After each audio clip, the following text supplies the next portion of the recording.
Okay, what I wish, I wish when this kind of case happens, I wish the Ugandan police officers they try to protect, and they do the right thing.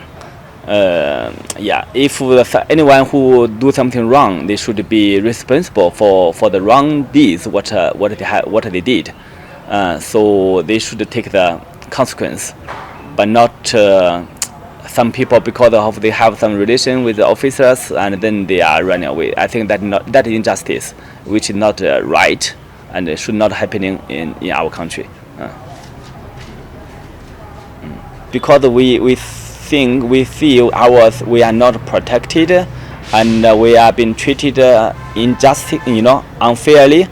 It also other drivers also are look at the kids and laughing at us because they say see it's no problem if after speeding just run away.